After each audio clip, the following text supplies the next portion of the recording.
Hello and welcome back to another one of these videos. Today we are playing some more 14 Minesweeper variants 2. Today we are going to be going over the deviation variant. So we can see right here, this is one of the, I think, simpler variants in this game. Essentially just each clue indicates the number of mines in the 3x3 area centered on the cell above it. So you can see right here, for example, this 3 clue will actually be counting these cells right here as opposed to the normal area. Overall, honestly, this one is actually extremely similar to vanilla. Like, a lot of the same logic applies there. You just kind of have to think about the clues a little bit differently, I guess, which maybe isn't a helpful sentiment, but as you can see, like, it isn't something like a lot of the other variants that affect clue types where there's different types of logic that apply, at least not on its own. Anyway.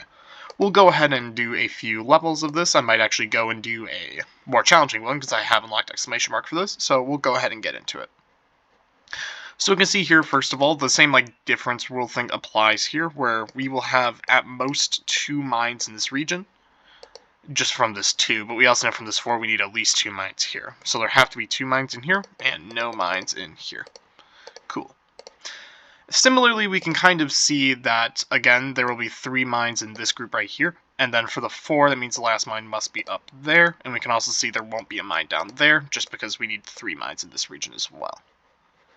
And this also finishes off the 1, just because a lot of its region is off the side of the grid. That one is also finished. We can kind of see for the same reasoning here, we have 1 mine here, 3 mines in this region, so this 3 is now completed, thus there is not a mine there. We can then finish off this 4, and this 5, and this more or less has finished the puzzle. There we go. So, cool. We'll probably do 1 or 2 more of these real quick, just so you get a good idea of how this all works. Here we can similarly see there's at most 1 mine in here, so that means the second mine for this 2 must be right here, and there are no mines around there. That's just a standard Minesweeper thing. We can furthermore see there had to be 3 mines here, and with the 4th mine for this 4 being up here with the 1. No mine there, this 5 is already finished, as is now this 3 and this 3. And now I think we will, well actually this 1's also finished. And we can see now that there are 3 mines left, one of them must be in one of these 2 cells, so these 2 are mines, and that allows us to finish the puzzle. So, cool. We'll now go ahead and move on to a 8x8 board. I already did that one. So, okay, here we go. Just so we can kind of see some of the more challenging logic here. This is the same kind of trick right here. There are 2 mines here and no mines over here. Oh, sorry. Whoops. 2 mines here and nope, and no mines in these 2. How do I click that one again? Just because this 2 isn't counting this mine. I got a little tripped up, but yes. We can also similarly see there's 1 mine in this group up here, and then the second mine for this 2 must then be down there. That finishes off this one, and this one is now also finished. This 3 is also completed, and now we can kind of see this 3 will be finished as well. Nice. Okay. So one thing then we can notice is that, well, I was going to say there's 1 mine here for the 4, but I don't necessarily know that's actually super helpful.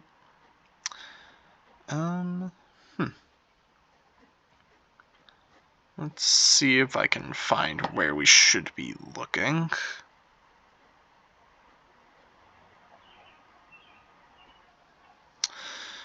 I'm not completely sure, because what I'm figuring is probably the case is there should be some logic based around potentially this 3 compared to this 4, right? Just given the size of their areas, we know that if there's either 0 or 1 mines in this rectangle and 1 or 2 mines in this rectangle. If there are 2 over here, that implies there has to be a mine up there, so then this 4 can still be finished with a mine here. And that will also then finish off this 3, which is good to note. Which then tells us that we have 2 mines here, 1 mine in that region, and 1 mine over there. Versus if there is not a mine here, then we only have 1 mine in this area. So, again, I believe yeah, well, here, we're just going to instead assume there's just 1 mine on this side in general, not necessarily up there. So then we get that there are no mines in either of those 2 positions, which then does tell us that this 3 consists of all 3 of these mines, so we can go ahead and mark in both of those. And one thing we can kind of notice now is that this red mine up here finishes off this 3, so that tells us then that neither of these will be mines. And furthermore, it tells us that there will be a red mine in one of these two as well, just to finish off the 4, which means there is no mine down here. There we go. Okay. That was definitely a little bit trickier, but I think that was more honestly tricky because of the more visual aspect of deviation, potentially. But yeah, anyway, this 3 is now finished, so is that 2. Something we can notice in the red case, we have finished off this 3, so we can mark all of these as non-mines. Whereas in the yellow case, this 3 still has one more mine to play with. But that mine will indeed be one of these 2, which I guess is good to note. But that doesn't necessarily tell us much about that 3 specifically. I guess one thing we can notice about the red cakes actually is that only one of these 2 should be a mine because we already have 2 there. So actually maybe it'd be worthwhile to think about something like this, for instance. We can either have a mine here, in which case I'll finish off this 3 as well. I guess we also have a 4 down here as well, which is good to note. Maybe. Yeah. And then that gives us all of this stuff in that case. Versus if we don't have a mine here, then we have mines in both of these positions. That also tells us that the remaining mine for this 3 is up here. Correct? Yes. Which then gives us that none of these 3 are mines, and critically we can see that this one here is never a mine. Cool. Okay, now that we have a 4-3 difference, we know there are 2 mines over here, no mine up there. That one's finished, which then tells us that there is indeed a mine down there. So, cool. We also get a mine here. And then, what else can we do here? I'm wondering if now this is something with the remaining number of mines. It might be. So we have 1 mine here, 1 mine here. Oh wait, no, never mind. No, this 3 is already finished. There we go. I do not see that mine there.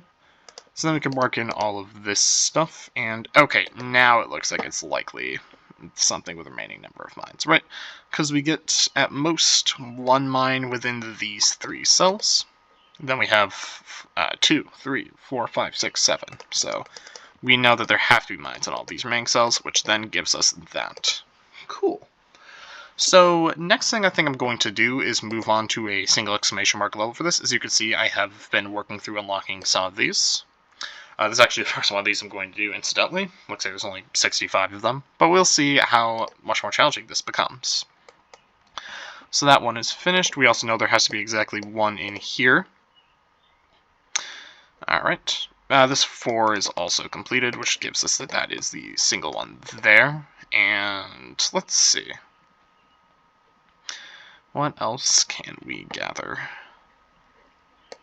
I guess something we can think about now is potentially trying to partition this into some groups to see if we can figure out anything about the remaining mines. Like, for example, we know there's 2 mines in here. There will be 1 mine in here, so that puts us up to 3. Then that essentially gives us that within these regions, here and here, there will be a total of 2 mines. But that isn't, unfortunately, enough necessarily for us. Something else we can just think about is what to do with this 4, potentially, because there's 3 possibilities for it. One of them is this, which implies a decent amount of stuff. It gives us all of this. It also tells us then that this 4 has one up here, because there will be 1 mine in this region. So we have 1, 2, 3, 4, 5, like that. Versus the second case we'll consider, which is this. We then get 2 mines there, which tells us there are not mines in either of these positions. And something else we can notice is that in the blue case, we're going to run to the same thing here. So we know there's just never a mine there. Cool. And we can actually now just abandon the case thing, I'm pretty sure at this point, because we then know that there will be 1 more mine over here that's already accounted for. Yep, now this 1's finished. Then we can finish off this 3, and that 3 as well. 2 is finished, 1 is finished here. And there we go, that completes the puzzle. Cool. Okay. I'm going to see... Okay, there aren't any special combinations with this, so I guess we'll do a bit more of this, and then we'll go in and do some of the other normal combinations. Alright, this 3 is finished, as is this 2. And, okay, let's see. Something I'm wondering about is, we know that there will be 1 mine in this region for this 3, which means there should be 1 other mine somewhere. But it's hard to necessarily distinguish between being at any of those positions. So maybe this isn't necessarily the best way to look at this. One thing we can also think about, though, is if there aren't any mines up here, that gives us this kind of setup. Where there's one mine up there, 2 mines in here, so there's no mines down there. What that then tells us is there will be 1 mine in this group right here, which is interesting, I guess. Does this give us anything else? It does give us that this 2 is completed by that. Then also tells us there's 1 mine over here as well. So we have 1 mine there, 1 mine in here, at least 1 mine in there, could be more. So instead I'll say is there are 2 mines in this box. So we have 1, 2, 3, 4, and that gives us 5 and 6. So that actually then tells us that we're in this scenario right here, which is impossible, I believe. So therefore we know there has to be at least, correct, yeah, because this 4 is overloaded. That tells us there has to be at least 1 mine up here, which means there has to be at least 1 mine down here. Now instead we could also try assuming that both of those are mines and see if this causes any problems.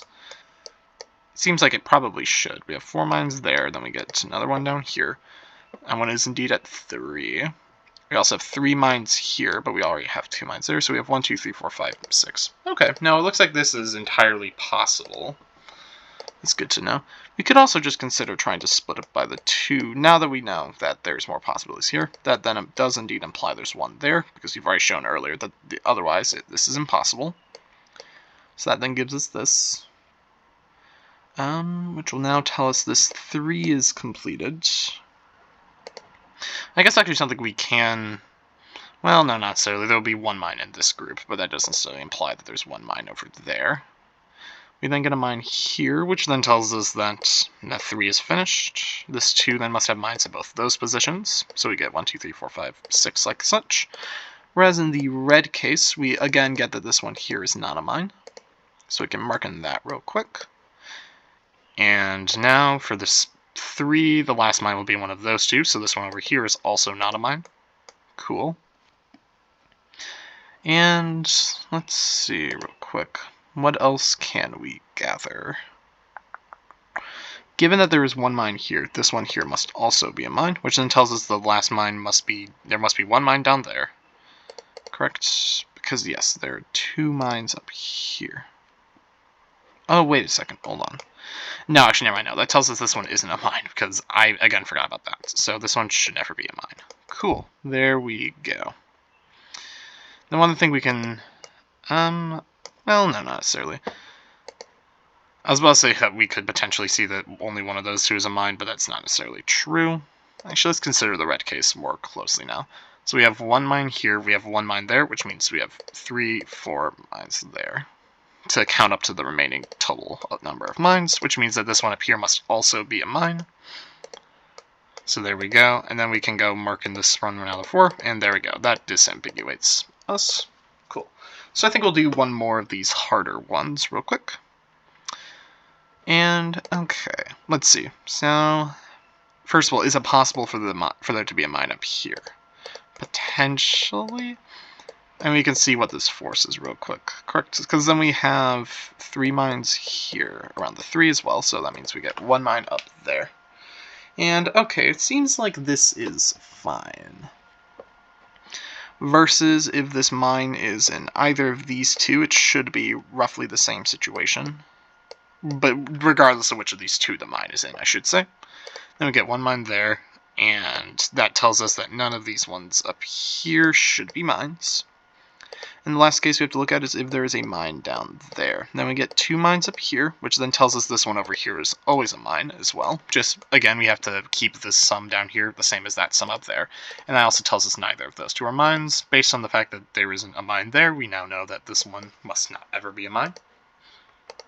So that's pretty nice. This one is also completed. And, okay, now we have only 1 mine up there that is counted for by 2, but not by the 1, so we can mark in that. And, okay, we have 3 mines in this region, 4, 5, 6, 7, so that then allows us to finish off this puzzle. Cool. Okay, so we've unlocked the 6x6 version of this, I guess. That's why we'll call it on at least doing these harder ones. We will now go ahead, again, yeah, there's nothing in there. We'll go over to this area, you can see, again, I've unlocked more stuff over here. I'm slowly just working my way through getting everything unlocked, so I can mess around with some of the more complex stuff. But anyway, we will go ahead and do some levels of, I guess, horizontal deviation and the other two variants we've got. So we'll go ahead and just get into this real quick.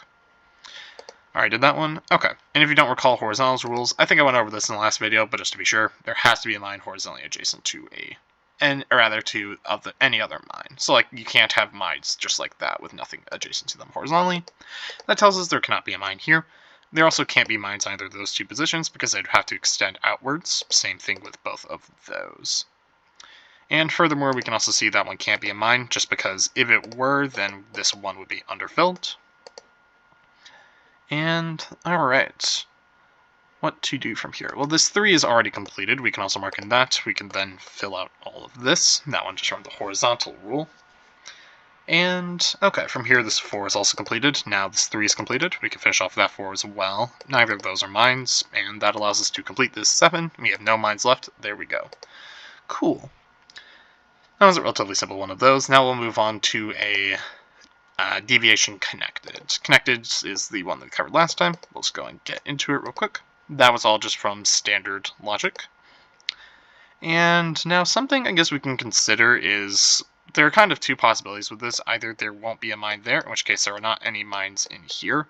But I think this is impossible because we need to get a rectangle in here that has 3 mines. But there isn't a way to do that. Or multiple rectangles that have a total combined sum of 3, but we can either have 2 rectangles, which are just squares that have combined sum of 2, or we can have one big one with a combined sum of 4. Either way, I don't think it works, so we can put a mine here, and that just means there has to be a mine in one of those 3.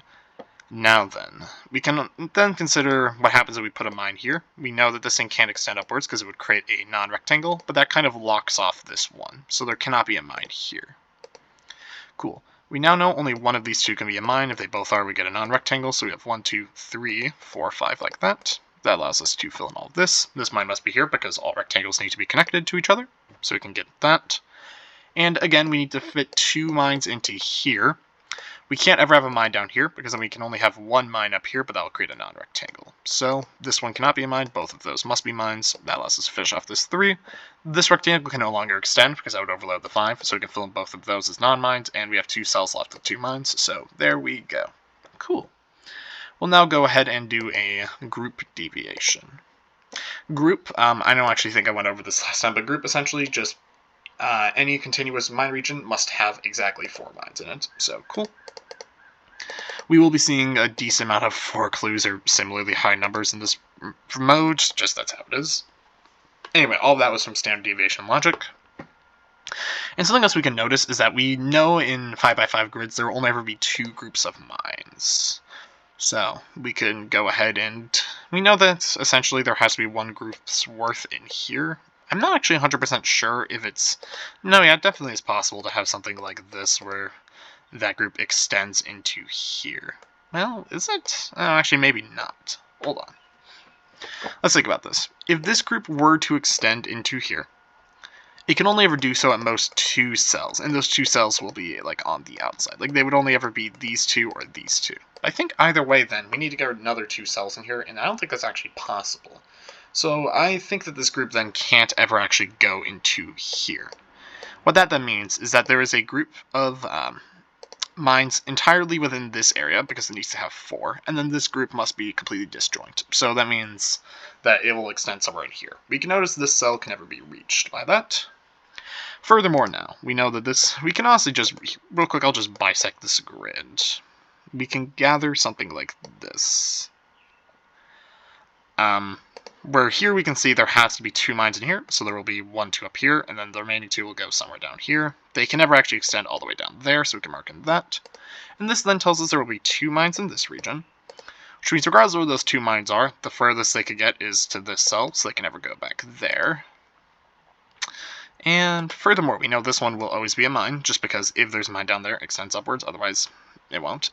And since this group is disjoint with that group, we then know there cannot be a mine here, because it would cause them to basically collide. There must then be a mine here. And now then, Based on the fact there is one more mine within these two cells, that finishes off this 5, so we can mark that as a non-mine. This 1 is completed, that 5 is completed, we can then finish off this group, and we are done. I'll probably actually do another one of these. That was an interesting challenge, I think. Okay. So none of these can be mines just because they would have to extend one more, which would break the 1 to create a group. So we can then fill in both of these as well. And, okay, something we can now consider is if there's a mine over here, what happens, right? Because then that will finish off this 2, so we then know this group must look like this. And this doesn't necessarily seem to be a problem, right? Okay, maybe instead it's worthwhile to consider if there's like a mine down here. Yeah, actually I think this one's a problem, because then it'll have to extend in one of these two directions. Regardless, that will, that will finish off this 2. But that means that this group up here can no longer actually be a valid group, so there cannot be a mine down there. Okay. One other thing I guess we can notice is that this group now can only ever extend into the 2, and it can't go like through it and then have a mine on the other side. So we know that 2 mines of this group must be in the 2, and the other 2 must be up here. So we get this exactly. And then this group can only ever extend down to like this row, so we know neither of those will be mines. That's just from deviation logic. And okay, we can then get this, because this 1 is finished, needs to extend outwards. The furthest it can go is to that cell, so none of these are mines. And alright. Third mine there, with 1 mine in here. Because of this 1, we can just deduce that, so we can then put that as a non-mine. This 2 is now finished, that group's finished, as is this group. Nice. Okay. I think we'll finish off with, I guess, actually here, we'll go on to a more challenging board size. We'll do an 8x8. Well, no. We'll do a 7x7. That's probably more manageable. I guess we'll do DC, I think, for this. Let's go and get into it. By connected rules, there can't be mines out of those 2 positions because they'd have to connect outwards, which they cannot do. We'll see. I might have bit off more than I could chew with this. We will see. Okay. So, now then. I guess one thing we consider, if there is a mine here, then we know this one here cannot be a mine. The reason being, if it were, then we'd get a disconnected group. So I guess then we either get this situation where there's not a mine here, or if there were to be, I guess if there was not a mine in here, does that tell us anything? Not necessarily. Okay. One thing I'm wondering is, there's some possibilities around this 1 specifically. Like, for instance, there could be like a mine down here or something, and maybe I'll just run through some of these real quick, which would force these 3 to be a mine. I think actually the same thing applies regardless of which of these 2 it's in. If there's a mine over here, then we get that none of these will be mines, but that breaks things then. So because then we would need there to be, there's no mine there because of the 2-3 difference, but then this group is disconnected. So there cannot be a mine there. There we go. Okay. That also then tells us there is a mine up there, and that there will essentially be a group extending through this region, which is good to know.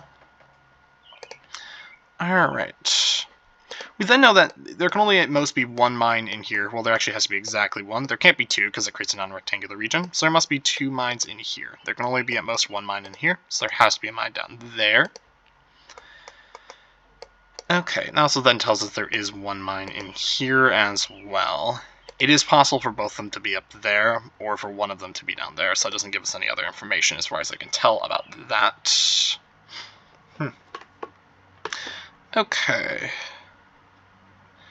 Let's see. I'm assuming there's probably something that can be done about this 5 and 6 region, perhaps, and like how you can connect things across it, but I'm not 100% sure.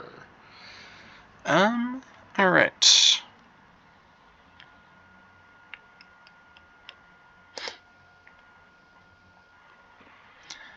Okay, well, let's just see. Let's consider what to do about this 5, maybe, just in general, to be honest, because it's a large enough number where it may be somewhat restricted, or the same thing could actually be the case with this 6, and actually, I think the 6 might be more promising. Okay, so let's think about it. There are a few possibilities for this 6. One of them is we just have a rectangle like this. Another one would be we have something like this, and I'm actually fairly sure that these are the only 2 possibilities. The reason being, let's assume we have something other than one of these 2 structures, right? Then we can't have something where we have like a box like this and then one off to the side, because that only gets up to 5 maximum. So we then know that we essentially can't have a 2, or we would rather have to have a 2 grid alone here with nothing here, but again, then we don't actually other than making a large rectangle, we don't have a way to handle it. So that means we need specifically only one of these two to be a mine. We then get only one of those two as a mine, which then tells us all four of these are mines. But then we get that neither of those two are mines. So, like, I don't know if this fully works as a way to prove this, but I think it is the case that it's either one of these two possibilities, which allows us to just fill in both those mines. Looks like I was correct. Cool. Okay. So now then, we have this kind of structure. If we have a mine here, then that will just disconnect this entire region, because none of these will be able to be mines, so that group will be gone. So we cannot have a mine there. Alright. So now I'm going to look over some possibilities for. I could see there being some kind of thing like this, where it's a large rectangle here. Or it could be a rectangle that goes like up here and down on both of these. I don't actually think it's possible to do something similar like with that, because we can't do that. Or the last possibility I see is we have something like this. And yeah, I do believe that does cover all possibilities. I don't think there's any way to construct something other than one of these three. Cool. So now we can try and find some restrictions to these. In both the red and yellow case, we have no mine here. In the blue case, we do, though. But then we get no mines in either of those positions. Cool. Which I guess is actually, yeah, this does track so far. Now then, in the red case, we do not have mines in either of those positions. Or I guess, in either the red or the blue case, we won't have mines going through here either, so we have reds and blues both down here. You can just go ahead and mark that. We also furthermore know that this rectangle must look like this, because the mine's already accounted for down there. So we can again mark in all of this stuff as non-mines, like such. Cool. Okay. So then this 5 right here is already at 3. There need to be 2 more in this region. They can't be like this, so they have to be like that. Cool. We can also mark this one down here as a non-mine as well, just for completeness. And let's see, given that there's 2 down there, there have to be 2 up here, so there will be a red mine here and a blue mine here in either case. We can also mark this one in here. And so far this looks like it works okay. This does also allow us to actually just finish off this part of the case breakdown, I guess. And in the blue case, there won't be a mine there either. Cool. So now then, we can consider the, I guess, yellow case and see what this yields instead. Okay, so then we get no mines in any of these positions. This 5 then must have mines in both of these positions, which means there will be a mine here. Cool, so far so good. And, okay, 1, 2, 3, 4, 5. There must also then be a mine here. Nice. Which then tells us there will not be a mine in that position, and cool. We can see that now in the red and yellow and blue cases, we have 1 mine here, which finishes off this 2. Now in the red case, we then get there is no mine here, because there's a 1, so we can mark that. And furthermore, just in the red and blue cases in general, we will get that there won't be mines in either of these 2 positions. And I guess this one up here, but this one up here can just never be a mine. Something we can also notice in the yellow case, there can't be a mine here because it can't extend in either direction, so that's good. And then we can finish off this 1. We can then see we are specifically dealing with the yellow case. So we can mark in all of this stuff right here. 4 is also completed. Cool. Okay, that 3 is also done now. That finished off this 4 and this 1 and that right there. And we can then see that this group can't be something like this, because now this would disconnect those 2, since that one is not a mine. So we get a rectangle like such. And this rectangle does have to go down through here to connect up to that group. We can finish all of that. It's 3, so it's already finished. And now there are 2 mines left. They must both be here to create a rectangle. There we go. Cool. That was a good challenge. I don't know. D, I think, works pretty well in conjunction with a lot of other variants. Although, to be fair, some of those, I'm sure that's just the same kind of logic we could get from other stuff. Although, maybe not, actually, given the rectangles. Like, if we just shifted up all the clues, like, that would change the mine positions. But yeah. But something especially interesting with D, if you recall from the first game, there's this hashtag thing. You can see it's a bit different in this, but it's pretty similar. D works especially interestingly with a lot of other clue types in this, because it can kind of almost allow you to double, like, get information on the same exact region of cells twice, which I think is a pretty cool feature. Anyway, that is all for this video. Next time we are going to be covering S, which is segment. And then after that, we'll be skipping past both of these because we've already done them, and the rest of these are new variants, so we should be able to move on as normal. And eventually we'll be able to get to stuff like and prime and question mark and things like that. Question mark will definitely be before and at all, probably, to be honest, but yeah. Anyway, enough about that. Thank you so much for watching. Have a great rest of your day. Peace.